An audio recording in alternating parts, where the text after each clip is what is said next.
I find it hilarious when people are out marketing, they use a bunch of brochures, hard candies, cups, all these different things. Like, that's going to get you the business. I understand why they do it. They're trying to get in the door. Supposedly that's going to crack the door. You get there with your personality, it's going to open the door. I saw one of our competitors the other day put on LinkedIn, brochures, hard candies. I'm here laughing like, man, I haven't done a brochure in almost 3 years of business.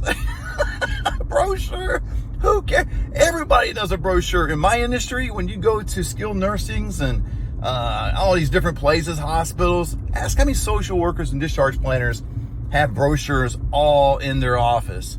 Too many of them. Be different, be unique, stand out, do the work, but don't get lost in doing the work that prevents you from doing the real work. Meeting people, talking to them. In my car right now, going to a client.